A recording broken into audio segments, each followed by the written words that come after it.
सत्य है, राम नाम सत्य है, राम नाम सत्य है, सत्य है सत्य है राम नाम सत्य है। अरे नामैव नामैव नामैव मम जीवनम कलौ नास्त्येव नास्त्येव नास्त्येव गतिरन्यथा. இது புராண ஸ்லோகம். இது தெளிவாக சொல்கிறது, நாமத்தை தவிர வேறு கதி இல்லை, கலியிலே வேறு எதுவும் கதி இல்லை அப்படின்னு சொல்கிறது. இதை போல நூற்றுக்கணக்கான ஸ்லோகங்கள் இருக்குது, எல்லாருக்கும் தெரியும். ஆனால் அதை நம்ம பயன்படுத்த முடியுமானா நம்ம பயன்படுத்துறது இல்லை.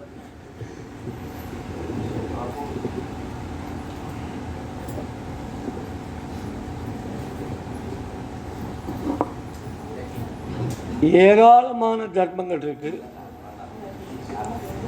எந்த தர்மத்தை பிடிச்சிட்டாலும் பகவானை அடைய முடியும், அதுலேருந்து எந்த சந்தேகமும் இல்லை. ஆனால் ஒரு தர்மத்திலிருந்து இன்னொரு தர்மத்துக்கு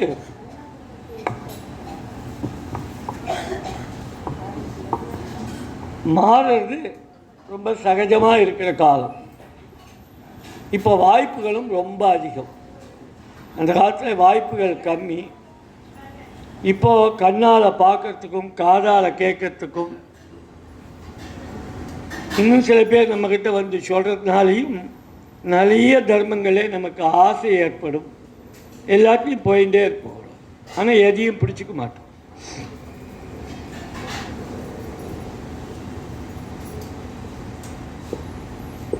இந்த இடம் வரும்போது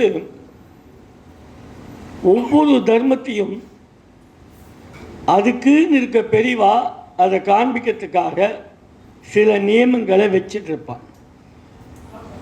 பகவான் நாமத்துக்கு நியமம் இல்லைன்ற இடத்துல கூட பாடிய சில நியமங்களை வச்சுருக்கேன். ஆனால் அந்த நியமங்கள் உங்களுக்கு கட்டுப்பாடு இல்லை, எனக்கு மட்டும்தான் அது கட்டுப்பாடு. அதை கொடுக்கறதுக்கு ஒரு ஆர்டர்லினஸ், ஒரு டிசிப்ளின், இதுக்கப்புறம் இது இதெல்லாம் ஒரு பந்ததின்னு சொல்கிறது. இந்த பந்ததிகள் ஸ்டாண்டர்டாக இருக்கணுன்ற அவசியம் இல்லை. காலத்துக்கு ஏற்றபடி, ஜனங்களுக்கு ஏற்றபடி அடிப்படை நாதம் எது முக்கியமோ அது அச்சீவ் பண்ண முடியும்னா பந்ததிகள் லேசாக மாறிண்டே வரும். அப்படி இருக்கும்போது ஒரே ஒரு தர்மத்தில் நிலைச்சி நிற்க முடியுமான்னா முடியாதுன்னு தான் தோன்றுறது. இன்றைக்கு இருக்க நிலைமையில முடியாதுன்னு தான் தோன்றுறது.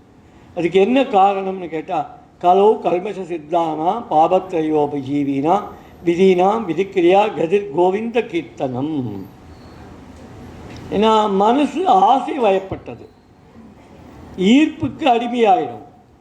ஈர்ப்புக்கு அடிமையானதுக்கப்புறம் இப்போ எந்த தர்மத்தை எடுத்துனாலும் பார்த்தீங்கன்னா சுலபமாக நம்ம என்ன செஞ்சுருக்கோம்னு பார்த்தோம்னால், எந்தெந்த தர்மத்தை செய்யணுமோ அதுக்கு எந்த பெரிவாரெல்லாம் கட்டுப்பாடுகளை விதிச்சிருக்காளோ அந்த கட்டுப்பாடுகளை நம்ம அனுசரிக்கிறது இல்லை.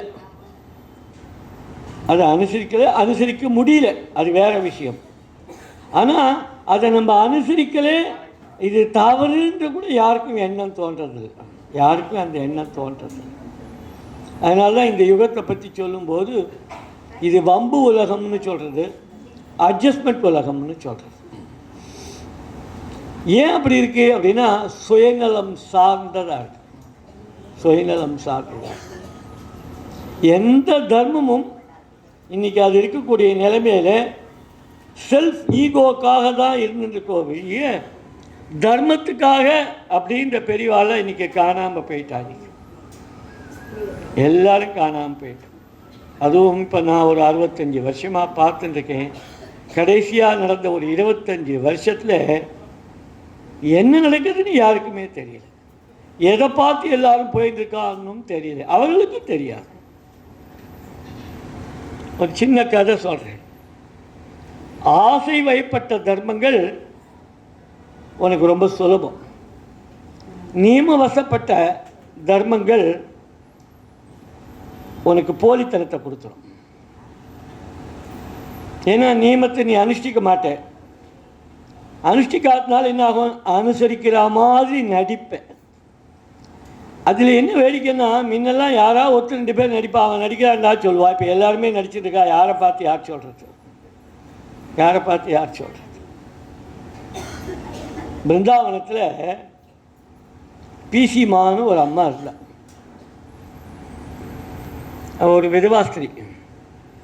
அவளுக்கு யாரையும் கிடையாது. கிருஷ்ணனே அவளுடைய குழந்தை. அந்த குழந்தையே அவள் ரொம்ப சின்ன சிசுவாக தான் மனசில் நினச்சிட்டு இருக்கா. அவளே அது கூட பல வருஷமாக பழகின்னு இருக்கா. ஆனாலும் அது சிசு அப்படிங்கிற எண்ணத்தில் தான் இருந்துருக்கா. அவளுக்கு வயசாகிடுச்சு. அவள் ஒரு கோவிலும் கட்டிட்டா. அதில் பிம்பமாக இருந்துருக்கு. இந்த நம்ம கிருஷ்ணன் மாதிரி இருந்துருக்கு. இப்போ நாள் ஆயிடுச்சு இல்லையா? எப்போவுமே முதல்ல யாரும் வரமாட்டா. கஷ்டப்பட்டெல்லாம் முடிஞ்சு போய் எல்லோரும் வந்த உடனே அப்புறம் புதுசாக ட்ரஸ்டிகள்லாம் வந்துடுவான். அதே மாதிரி அந்த கோவிலுக்கும் நிறைய பேர் வந்துட்டா. வந்தால் காலங்காத்தால் 5:30 மணிக்கெல்லாம் இவ பாட்டுக்கு ஓடி வந்து பால் நிவேதனம் பண்ணுவோம்.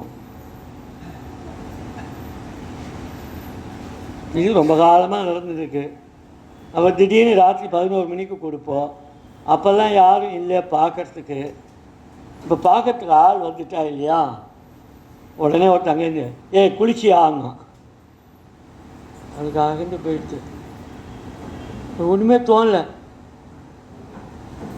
அப்புறம் இன்னொருத்தவன் தான் இதெல்லாம் இப்படி பண்ணக்கூடாதுன்னா கட்டுப்பாடு பண்ணிட்டா. அவள் குழந்தை தான் அது. ஆனாலும் கட்டுப்பாடு ஆயிடுச்சு. கட்டுப்பாடு ஆன உடனே சரின்னு விட்டுட்டா. வயிறெல்லாம் எரியுது அவளுக்கு. அந்த குழந்தை சாப்பிடல சாப்பிடல சாப்பிடல அப்படின்ட்டு. யாரும் தீப்பார் இல்லை. அப்புறம் யாரெல்லாம் இங்கே கவனிக்கணும், இந்த இடத்துல கவனிக்கணும். ஒரு தபஸாகப்பட்டது யார் விரோதிக்கோ அவனுக்கு தான் முதல்ல தர்சனம். இது பல இடத்துல நான் காமிக்க முடியும், பல இடத்துல காமிக்க முடியும். ஏன்னா பகவான் நிராதரவாயிடுறான். உண்மையான பக்தனுக்கு தான் எப்படி போய் அருள் பண்ணுறதுன்னு தெரியல. அந்த பிரேமியை மற்றவர்களுக்கு எப்படி புரிய வைக்கிறதுன்னு தெரியல. அதனால் யாருக்கு முதல்ல போய் நிற்கிறான்னு கேட்டால் தடை பண்ணுறவாளுக்கு கனவுல போய் கொண்டு விடுவோம். ஒன்ன பரவா, நான் பசியில் இருந்ததுக்கு அவள் பால் கொடுக்க வந்தால் நீ கொடுக்க மாட்டேங்கிறியே அப்படின்னு மிரட்டிவிட்டான்.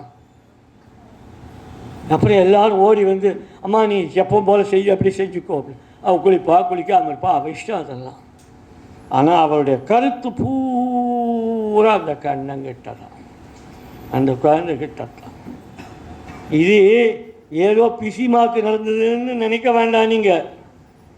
பத்ராச்சல ராமதாசர் கூட அப்படி தான் நடந்தது. ராமதாசருக்கு பகவான் தரிசனம் கொடுக்கல. அவர் யாரை சிறையில் போட்டானா தானிஷா, அவனுக்கு தான் முதல்ல தரிசனம் கொடுத்தார். ஏன்னா ஒரு பக்தனுடைய பெருமையை காமிக்கணும்னு சொன்னால், எந்த இடத்துல போய் காமிக்கணும்னு சொன்னால் அதுக்கு யார் தடையாக இருக்காளோ அந்த தடை பண்ணுறவனுக்கு பகவான் அனுகிரகம் பண்ணி, நீ வச்சுன்னு இருக்க இந்த சாஸ்திரத்தினாலே நான் உனக்கு கிடைக்க மாட்டேன், பிரேமையினாலே தான் கிடைப்பேன், நீ தடை பண்ணாதேன்னும் போது தான் அவனுக்கு லேசாக ஒரு விழிப்பு வரும். இங்கே நூற்றுக்கணக்கான கதைகள் இருக்கு. வேண்டாம், வீடுகள்லேயே எடுத்துக்கணும். ரொம்ப சிரேஷ்டமாக இருக்கிறதுல கூட ஒரு குழந்தை பசின்னு அதுன்னா அவன் அம்மா பகிஷ்டியாக இருந்தாலும் அதுக்கு பால் கொடுப்பலாம் மாட்டாளா? எங்கேருந்து இருந்தது ஆச்சாரம், எங்கேருந்து இருந்தது தீட்டு? இதை நன்னா புரிஞ்சுக்கணும். அதனால் இங்கே என்ன முக்கியத்துவம்னு சொன்னால் 2 உன்னுடைய ஆசை சுயநலமற்றதாக பிரேமை வசப்பட்டதாக இருக்கணும். ஆசைன்ற வரும் வார்த்தைக்கு அர்த்தம் பார்க்கக்கூடாது. ஆசைன்னு சொன்னால் நமக்கு தேவையானதெல்லாம் ஆசைப்படுறதுக்கு பேர் ஆசை இல்லை. அந்த ஆசைங்கிறது சுயநலம், அதுக்கு பகவான் ஒரு நாளும் இறங்க மாட்டான், ஒரு நாளும் இறங்க மாட்டான். ஆனால் அவனுடைய ஆசை எதுவோ, அவனுடைய தேவை எதுவோ அதை பூர்த்தி பண்ணக்கூடிய ஆசை உங்ககிட்ட இருக்குமானால் நீ நினைச்சதெல்லாம் நடக்கும், நீ எதிர்பார்க்காதெல்லாம் நடக்கும். ஏதோ பிசி மாவுக்கு நடந்தது, பத்ராச்சார ராமதாஸுக்கு நடந்தது, புராண காலத்தில் யசோதைக்கு நடந்ததுன்னு நினச்சிட வேண்டாம். இன்னைக்கு நமக்கும் நடந்துட்டு, இன்னைக்கு நமக்கும் நடந்துட்டு. ஒன்றே ஒன்று தெரிஞ்சுக்கோங்க, இப்போ அந்த கட்டத்துக்கு வரேன். சாதாரண ஜனங்கள்னு நான் நினைக்கலைங்க, நானே பல வருஷமாக எல்லாரையும் பார்த்துட்டுருக்கேன். அதனால் அந்த ஒரு தைரியத்தில் சொல்கிறேன். ஒருவனுக்கு கஷ்டம் வருது, ஒரு பெற்றோர்களுக்கு கஷ்டம் வருது, ஒரு குழந்தை இருக்குது. இப்போ எவ்வளோதான் கஷ்டம் இருந்தாலும், எவ்வளோதான் துக்கம் இருந்தாலும் நேரத்துக்கு எல்லாரும் சாப்பிட்றாளா இல்லையா? நேரத்துக்கு எல்லாம் சாப்பிட்றாளா இல்லையா? அதுவே இவ்வாறே ஒத்துக்கு சொல்லுங்க, இருக்கட்டும் துக்கம் இருக்கட்டும், நீங்கள் கொஞ்சம் ஆரோக்கியமாக இருங்க.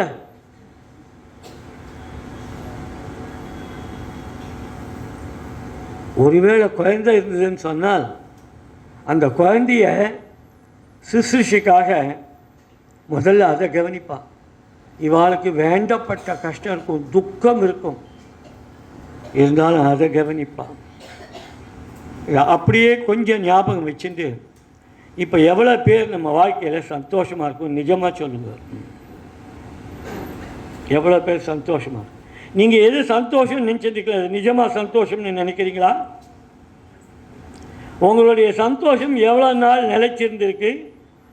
பொருளை அடிப்படையாக கொண்டதும் உங்கள் ஆசை திருப்தியை கொண்டு அடிப்படையாக கொண்டதும் எவ்வளோ நாளைக்கு நிலைச்சிருக்கு? அதனால் ஆதிசங்கர் கேட்கிறார், கிம் கிம் கிம்னு கேட்டுட்டே இருக்கார். இன்றைக்கி நான் ஆரோக்கியமாக இருக்கேன், எவ்வளோ நாளைக்கு? என்கிட்ட ஏராளமான செல்வம் இருக்குது, எவ்வளோ நாளைக்கு? நான் இன்றைக்கி ரொம்ப அழகாக இருந்துருக்கேன், எவ்வளோ நாளைக்கு? அப்படின்னு கேட்டுட்டே வரார். அப்போது நாம் எல்லாரும் நல்லா கவனிக்கணும், இந்த உலகத்தில் நம்ம பிறந்திருக்கிறது சந்தோஷத்துக்காக அல்ல. சந்தோஷம் போல இருக்கிற துக்கம், நிஜமாகவே இருக்கிற துக்கம், ரெண்டுத்தையுமே நம்ம கடந்துட்டு போயிட்டே இருக்கும். இவ்வளோ தூரம் கஷ்டத்தில் போயின்னு இருக்குமே, நம்ம ஒருத்தருக்கு ஒருத்தர் சாப்பிட்றோமே, நம்ம குழந்தைன்னா அந்த குழந்தைக்கு ஊட்டுறோமே, நம்ம படைச்ச பகவான் அவனை நீ ஆசிரிக்க வேண்டாமா? அவனை நீ எல்லா நேரத்தையும் ஆசிரியக்கணும்னு சொன்னால் எந்த சாஸ்திரத்தின் கீழே ஆசிரிப்பு? எந்த சடங்கின் கீழே ஆசிரிப்பு? அந்த இடத்துல தான் பகவான் நாம் வருது. அதனால தான் சொல்லுவேன், ஒருத்தர் எல்லாரும் கேட்பா, ஏன் இதுக்கு யாரும் வந்துட மாட்டேங்கிறா அப்படின்ட்டு. ரொம்ப கஷ்டம் வருது, ரொம்ப ரொம்ப கஷ்டம் வருது. நான் பார்த்துருக்கேன், இந்த ஒரு 60-65 வருஷத்தில் பார்த்துருக்கேன். பாகவதம் படிச்சுட்டே இருப்பான், இதான் என் உயிரின்னுவான், ஜோராக சொல்லுவான், பிரமாதமாக ஸ்லோகம் சொல்லுவான். அப்படியே கண்ணன் அவன் விவரித்தா நமக்கு அப்படியே புலகாங்கிதமாக இருக்கும். அடுத்த பார்த்தா கொஞ்ச நாளைக்கு எப்போ ராமாயணம் படிச்சுட்டு இருப்பான். அவனுக்கு பாகவதத்துலேருந்து ராமாயணம் போகும்போது அது கொஞ்சம் கூட தவறாக தெரியாது, கொஞ்சம் கூட தவறாது. அப்போ திடீர்னு பிரம்மஸ்வரூபம் ஒட்டிக்கும், அப்போ மட்டும் ஒட்டிக்கும். முன்னாடி கிருஷ்ணனை பற்றி பேசும்போன விஷயம் வேறையாக இருக்கும், இப்போ ராமனை பற்றி அதே மாதிரி பேசுவான். எதெல்லாம் கிருஷ்ணனுக்கு ஆரோகணித்தாலும் அதெல்லாம் இன்றைக்கி ராமனை பற்றி இருக்கும். சரி, இதோடு தான் போயிட்டு தாக்கணும்னு நினச்சா திடீர்னு ஒரு நாளைக்கு நரசிம்மனை பற்றி பேசுவான். சரி, இதெல்லாம் கூட பரவாயில்லைங்க. திடீர்னு பார்த்தா திடீர்னு கிளாஸ் எடுத்துகிட்ருப்பான், தேவி மகாத்மியும் கிளாஸ் எடுத்துகிட்ருப்பான். அதுவும் இப்போ ரொம்ப கிராண்ட், இப்போ ஒன்றும் குறைவே இல்லை உங்களுக்கு, எல்லாம் ஆன்லைனில். போ, தேவையோ தேவையில்லையோ ஓடு, போ, எங்கே வேணா போ. அதே மாதிரி இதுலேருந்து பஜனைக்கு வருவான். பஜனைன்னா சம்பிரதாய பஜனைன்னுவான். திடீர்னு பார்த்தா அபங்க பஜனையில் இருப்பான், திடீர்னு சைவ பஜனையில் இருப்பான். அப்போ அது அவனுக்கு ஒன்றும் வேறுபாடாக தெரியல, தவறாக கூட தெரியல அவனுக்கு. அந்த மாதிரி பண்ணிட்டு இதில் இருக்க முடியாது. அதனால தான் இதுக்கு யாரும் வருது நிலைச்சிருக்காதுக்குள்ள முக்கிய காரணம் என்னன்னு கேட்டால், எந்த ஒரு புராணத்தை எடுத்துட்டாலையும் அது சொல்லும். அது பாகவதம் படிக்கிறதா இருந்தால் பாகவத்தை பற்றி தான் பிரசித்தியாக சொல்கிறது. ஏன்னா 18 புராணத்தில் கடைசி புராணம். அதை பற்றி சொல்லுவா, பெரியவா சொல்லும்போது சொல்லுவா, நீ வேறு ஏதாவது படிக்க வேண்டியிருந்தால் அதெல்லாம் படிச்சுட்டு இருக்குவா. ஓஹோ, அப்போ பாகவதம் படிக்கிறதுக்கு தகுதியானா? பாகவதம் படிக்கிறதுக்கு தகுதி இல்லை. நீ பாகவதம் படிச்சுட்டேன், அப்புறம் வேறு எதையும் போய் படிக்க மாட்டேன். உனக்கு ஆசை போச்சானே இப்படி அப்படிமா போயிட்டு போய் திண்டாடுவேன். அதனால் எதாவது படிக்க வேண்டியிருந்தால் படிச்சுட்டு வந்துடும். இதுக்கு படித்தா அப்புறம் எதுக்கும் போ. இப்படி ஒவ்வொன்றுத்துக்குமே சொல்லிட்டு வருவா. 18 புராணங்கள் இருக்குது, 2 இதிகாசங்கள் இருக்குது. ஒவ்வொன்றும் ஒவ்வொருத்தருக்காக ஆசிரியச்சிருக்கு. நாரதருக்குன்னு ஒரு புராணம், அப்புறம் விநாயகர் கூட ஒன்று இருக்குது, சைவ புராணம் இருக்குது. எல்லாத்துலேயும் யாரோ ஒருத்தர் ஹீரோ. அந்த புராணத்தையும் மற்ற புராணத்திற்கு அத்தனை தெய்வங்களும் வரும், அத்தனை பெரிவாளும் வருவா. ஆனால் இப்போ ஹீரோ மாறிடுவார். இவ்வளோ புராணமும் என்ன சொல்லுன்னு சொன்னால், ரொம்ப வேடிக்கை இந்த இடம் தான். கிருஷ்ணனை பற்றி சொல்லக்கூடிய புராணம் முடிவில் பகவன் நாமத்தை கொண்டு வேண்டும். ராமாயணம் என்ன சொல்லும்? ராமன் எதுக்காக பிறந்தான், எதுக்காக இப்படி ஒரு சரித்திரத்தை நிறுத்தினான்னா, எல்லாரும் ராமா ராமா ராமான்னு சொல்லிட்டு இருக்கோம் நம்ம அவனேங்கிறது. இப்படி ஒவ்வொரு புராணத்தையும் கடைசியாக முடிகிற இடம் எதுன்னு கேட்டால் நாமசங்கீர்த்தனம்னு முடியும். அப்பேற்பட்ட இதிகாசங்களும் அதே தான். மகாபாரதத்தை போல வேறு ஒன்றும் இல்லை. அதோடைய கடைசி ஸ்லோகம் அதுதான் சொல்கிறது. ஆலோக்கிய சர்வசாஸ்திராணி விசாரிச்ச புனப்புனக இடமேகம் சுனிஷ்பன்னும் தேயோ நாராயண சதா. இந்த சதான்ற வர இடத்துக்கு வரைக்கும் நீ என்ன மாதிரி கற்பனைகள் வச்சுருக்கோ அவ்வளவும் அடிப்படுற இடம் சதா. சதான்னு சொல்லிட்டா எப்பொழுதும், எப்பொழுதும்னு சொல்லி முடிச்சாச்சானா நேரம் இல்லை, காலம் இல்லை, தீட்டு இல்லை, திசை இல்லை, இன்ன இடம் இல்லை, இன்ன காலம் இல்லை. அப்படி செய்யக்கூடிய தர்மமாக இது இருக்கு. இதே லேகின ஸ்வரூபமாக பண்ணி இப்போ இங்கே வந்திருக்க சந்நிதி. ஒரு கோவில் இருந்தால் அது இந்த மன்னர் கட்டினார், இல்லை இந்த தனிகர் கட்டினார், இந்த வள்ளல் கட்டினார்னும் யார் சிற்பி அப்படிங்கிறதும் இருக்கும். இப்போ இங்கே இருக்க சந்நிதி யார் கட்டினது? நீங்களே கட்டினது, நீங்களே உருவாக்கின சந்நிதி இது. இதில் நீங்கள் எழுதி நாம் இருக்குமா இல்லையான்னு உங்களுக்கு தெரியாது. நல்ல காலம் பயிற்சிங்க. நம்ம எழுதி நாம் அதில் இருக்குன்னு சொன்ன நான் எழுதின்றது வந்து உட்காந்துக்கணும் தலைமையில். அவ்வளோ ஆன்மீகமும் வசதியாக இருந்தும் பலனளிக்காததுக்கு என்ன காரணம் தெரியுமா? கூடவே ஒன்று ஒட்டின்னு வர அந்த பிசின் நான் நான் நான் நான் நான். அது எப்படிடா போகும்னு சொன்னால் நாமகீர்த்தனத்தால் மட்டும்தான் போகும். நாமகீர்த்தனத்தால் மட்டும்தான் போகும். அப்படி இந்த சந்நிதி இப்போ இங்கே எழுந்திருக்கிற சந்நிதி ஒரு அடையாளத்துக்காக ஷோடச கோட்டி சந்நிதி. ஷோடச கோட்டின்னா 16 கோட்டி இருக்குது. இந்த 16 நான் பொதுவாக 16 விரும்புறதில்லை. ஏன்னா 16ன்னா உடனே அதுக்கு ஒரு வழக்கம் இருக்குது. 16 பெற்று பெருவாழ்க வாழ்க அப்படி நமக்கு எல்லாம் கிடைக்கும். அதுக்கு ஒரே ஒரு ஸ்லோகம் இருக்குது, எங்கள் ஸ்லோகம். அந்த ஸ்லோகத்தை பீட் அடிக்கிட்டு ஒரு ஸ்லோகம் இனிமேல் உலகத்தில் கிடையாது. பகவான் நாம சாம்ராஜ லக்ஷ்மி சர்வஸ்த விக்கிரகம் ஸ்ரீமத் போதேந்திர யோகீந்திர தேசிகேந்திரம் பாஸ்மதி. சகலமும் கிடைக்கும். என்ன கிடைக்கும்னு லிஸ்ட்டு போடாமல் என்ன கிடைக்கும்னா திருப்பி கேட்குறா, எல்லாம் கிடைக்கும். நியாயமாக அதுக்கு எப்படி கேட்டுருக்கணும்னா என்னடா கிடைக்காது அப்படின்னு கேட்டிருக்கணும். இந்த 16 கோடியை காட்டிலும் எனக்கு ரொம்ப பிடிச்சது 13 கோடி ரொம்ப பிடிக்கும் எனக்கு.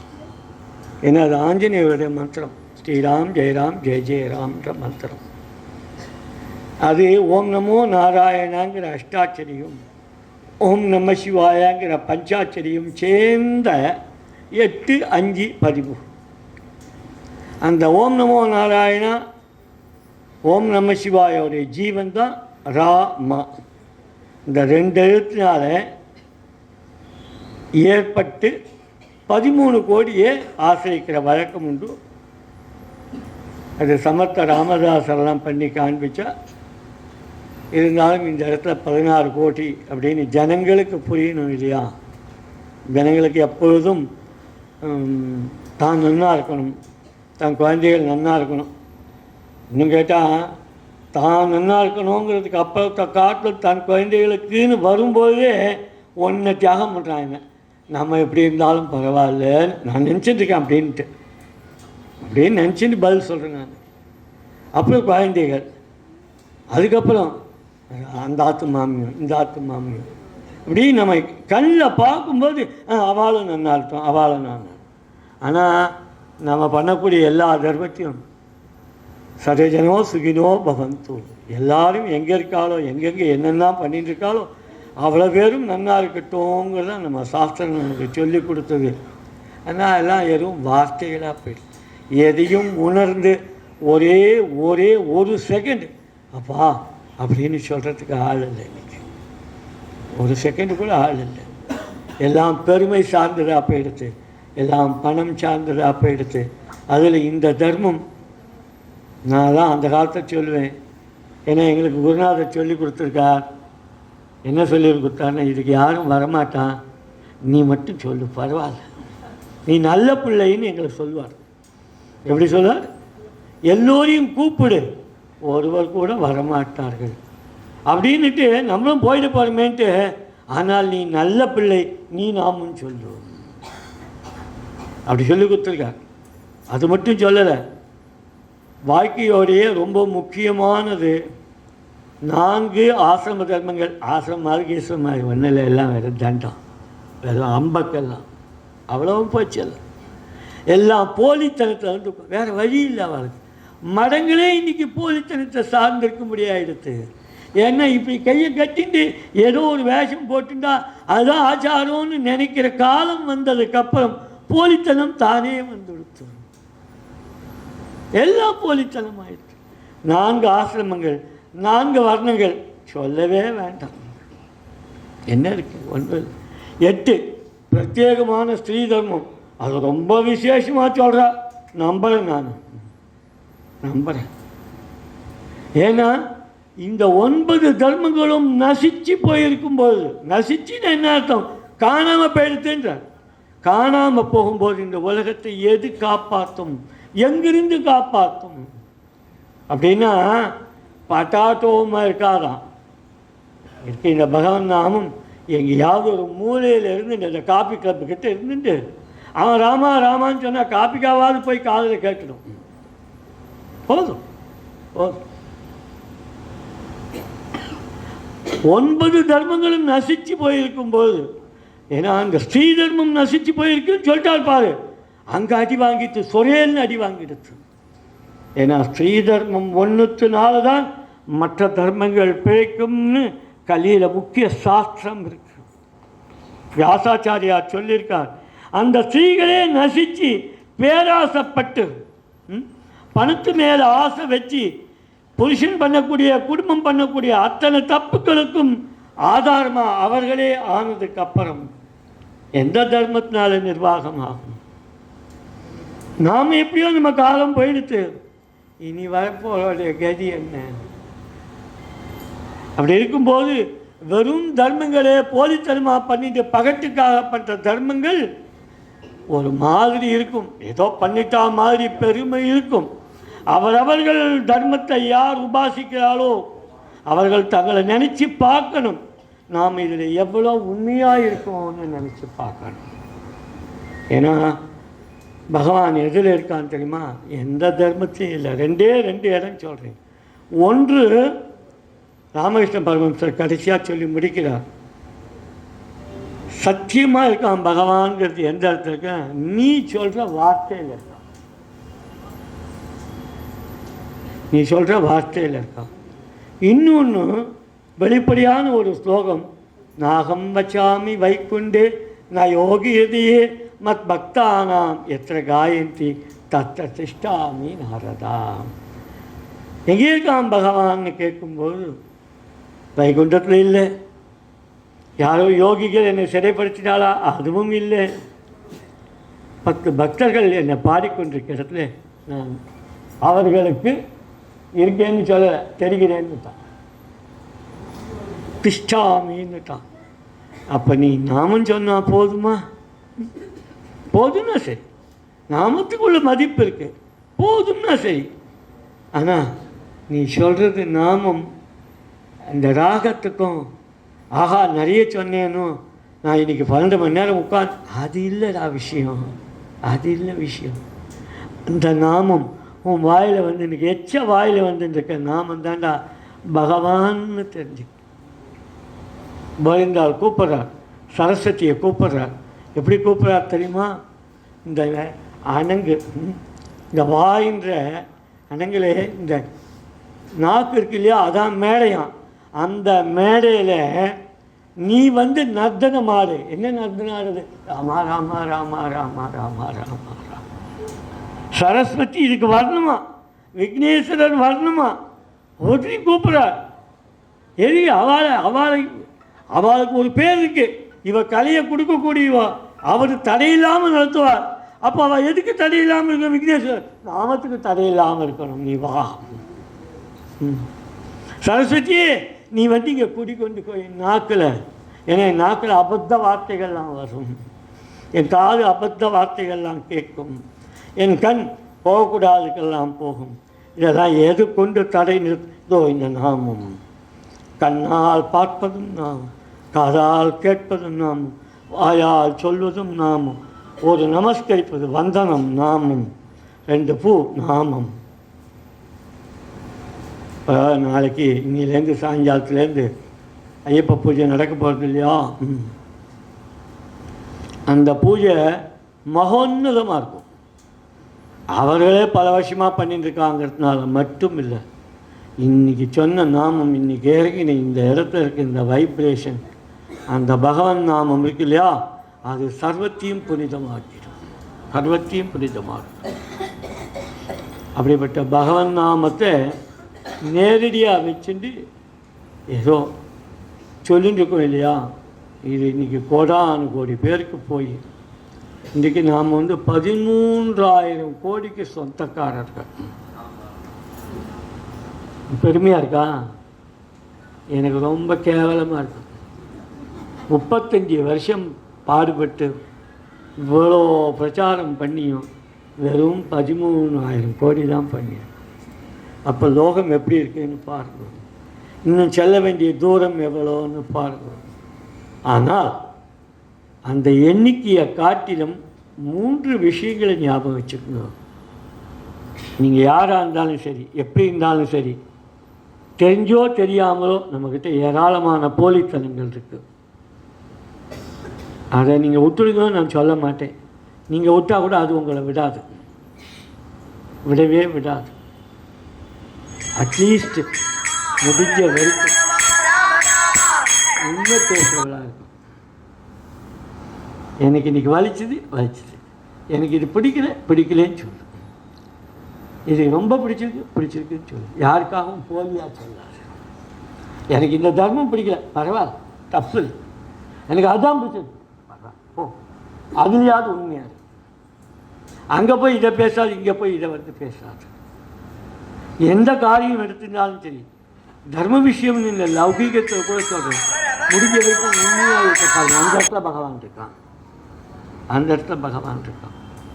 அடுத்தது, லோகத்தில் எங்கே பார்த்தாலும் கஷ்டம் இருக்குது. யாராருக்கோ எந்தெந்த நேரத்தையும் ஒரு செகண்ட்லேயும் கஷ்டங்கள் யாருக்கோ ஏற்பட்டிருக்கு. நமக்கு கண்ணுக்கு தெரிஞ்சு நடக்கிறது, தெரியாமல் நடக்கிறது, அவர்களுக்காக நம்ம என்ன பண்ண முடியும்?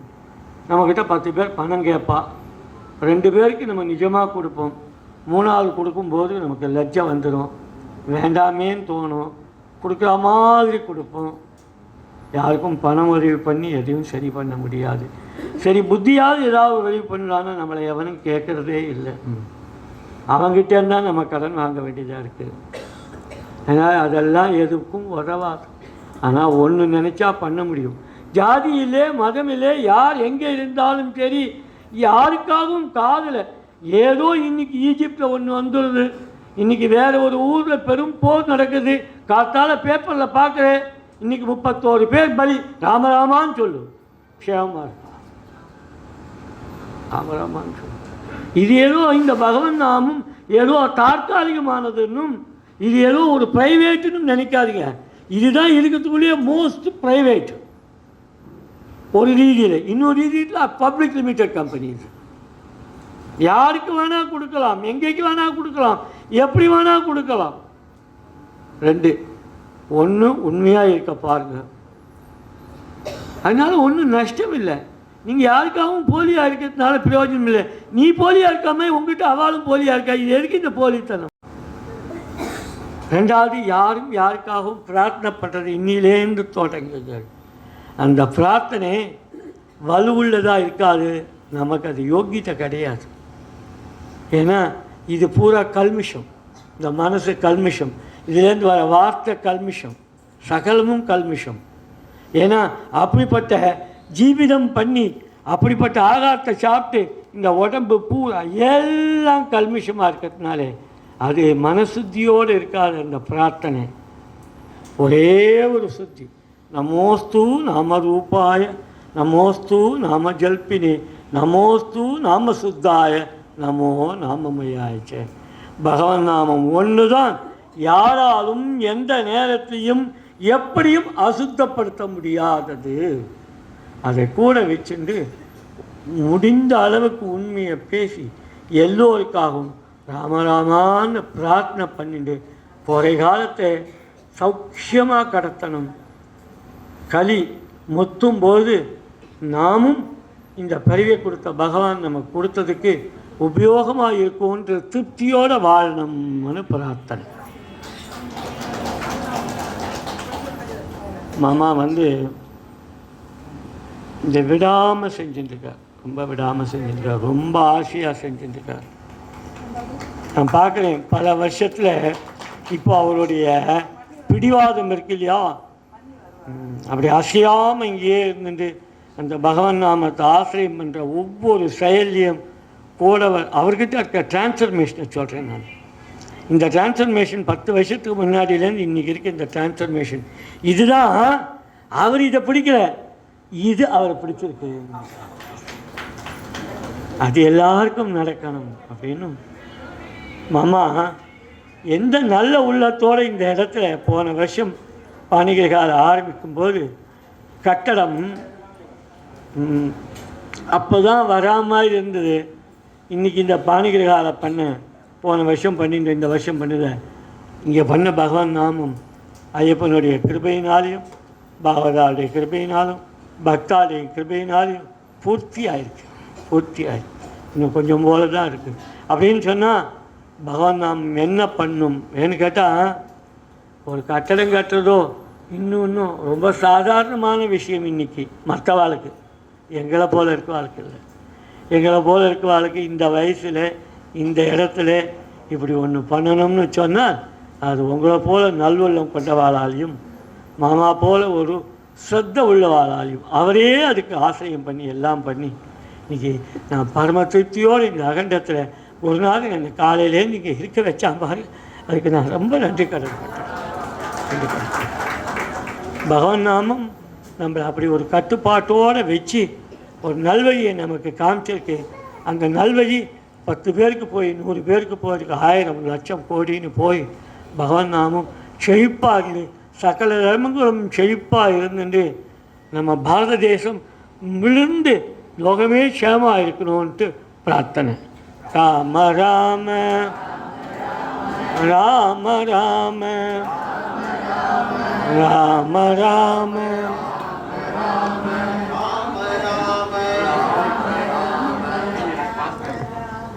இப்போது இங்கே இந்த அட்சதைகள் இருக்குது, இதை நீங்கள் எல்லாரும் பழக்கப்படுத்துறதுக்காக இது சொல்கிறேன். இதுதான் இப்போ எல்லாரும் அபிஷேகம் பண்ணப்படுறது. இங்கே இருக்கிறது நாமம், இதுவும் நாமம்.